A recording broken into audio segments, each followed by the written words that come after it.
여러분, 배고픈 사람이 왜 먹을 걸 거부할까요? 좀 이상하게 들리죠?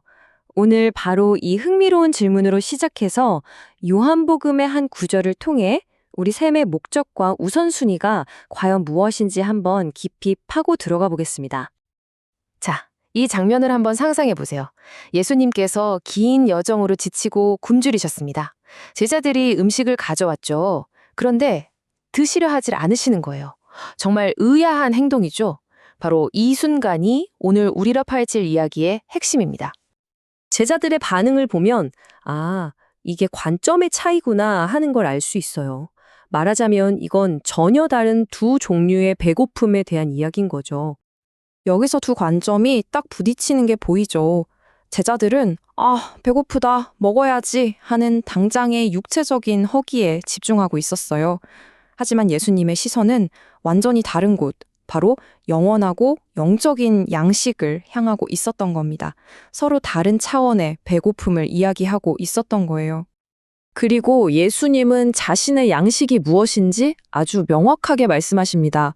그건 빵이 아니었어요. 바로 자신을 보내신 분의 뜻을 행하고 그 사명을 완수하는 것. 와, 이건 정말 흔들림 없는 목적의식이 뭔지 제대로 보여주는 대목이죠. 그럼 여기서 말하는 하나님의 일이라는 게 대체 뭘까요? 그건 바로 인류의 가장 깊은 곳에 있는 영적인 필요, 그 갈증을 해결해주는 사명입니다. 사람들을 생명수로 인도하고 잃어버린 사람들을 찾아 구원하는 것. 바로 이게 하나님의 일이라는 거죠. 자, 이 영적인 일이 중요하다는 건 알겠는데, 그럼 얼마나 시급한 걸까요?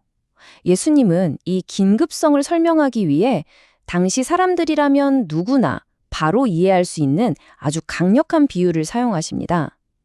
바로 추수입니다. 그분은 제자들에게 이렇게 말씀하십니다. 눈을 들어 밭을 벌아. 이미 희어져서 추수할 때가 됐다. 이건 마치 발밑만 보지 말고 고개를 들어서 주위를 둘러봐. 영적인 추수를 기다리는 사람들이 이렇게나 많잖아 하고 외치시는 것 같아요. 여기서 정말 중요한 포인트가 있어요. 이건 미래의 일이 아니라는 겁니다.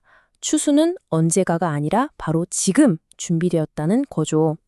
왜냐하면 하나님께서 이미 사람들의 마음속에 하나님을 향한 갈증, 외로움, 공허함을 느끼게 하셨기 때문이요.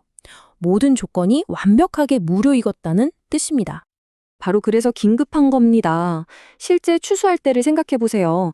잘 익은 곡식을 제때 거두지 않으면 어떻게 되죠? 밭에서 썩어버리고 말죠. 영원히 잃어버리는 겁니다. 예수님은 영원의 추수도 똑같다고 말씀하시는 거예요. 지금 행동하지 않으면 이 귀한 기회를 놓치게 된다는 거죠. 그만큼 책임이 막중하다는 뜻이기도 합니다.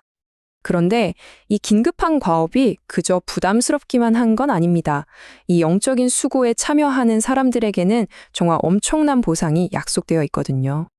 이 6가지 유익을 한번 보세요. 일한 것에 대한 보상을 받고 영원히 남는 열매를 거두고 다른 사람들과 함께 그 기쁨을 나눌 수 있다니. 게다가 하나님의 위대한 일에 내가 중요한 역할을 맡게 되고 그리스도께서 직접 보내신다는 특권까지 누리게 됩니다. 이건 정말 작은 혜택이 아니라 인생을 바꿀 만한 강력한 동기부여가 되죠. 자, 지금까지 한 이야기가 그냥 이론처럼 들릴 수도 있겠죠. 하지만 이게 실제로 어떻게 작동하는지 보여주는 아주 확실한 사례가 있습니다.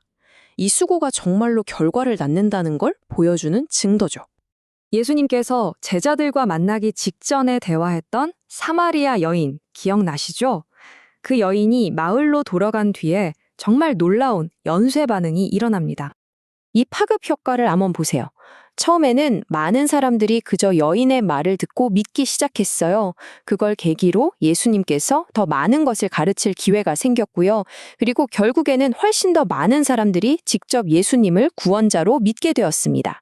한 사람의 경험과 증언이 얼마나 큰 영적 추수로 이어질 수 있는지 보여주는 완벽한 예시입니다. 그리고 이 사람들의 마지막 말이 모든 것을 말해줍니다. 이제 우리가 믿는 건 당신의 말 때문만이 아니오. 우리가 직접 그분의 말씀을 듣고 이분이 진짜 세상의 구주라는 것을 알게 되었소. 이게 바로 최종 목표 아닐까요? 다른 사람의 이야기를 듣는 것에서 그치는 게 아니라 직접적인 확신으로 나아가는 것 말이죠. 자, 그럼 이 모든 분석을 통해 우리가 얻을 수 있는 최종적인 결론은 무엇일까요? 결국 이 모든 이야기는 하나의 결론으로 향합니다. 믿는 사람의 삶은 자기 자신에게만 초점을 맞추는 삶이 아니라는 겁니다. 우리의 가장 중심적인 목적, 음식보다도 우리에게 더 큰 에너지를 주어야 하는 것은 바로 하나님의 뜻과 그분의 일에 우리의 삶을 맞추는 것입니다. 그래서 마지막으로 우리에게 도전적인 질문 하나가 남습니다. 추수할 밭은 이미 준비되었습니다. 이제 남은 질문은 이것뿐이죠. 당신의 밭은 어디입니까? 생각해 볼 거리가 많네요. 오늘 이 이야기에 함께 해주셔서 감사합니다.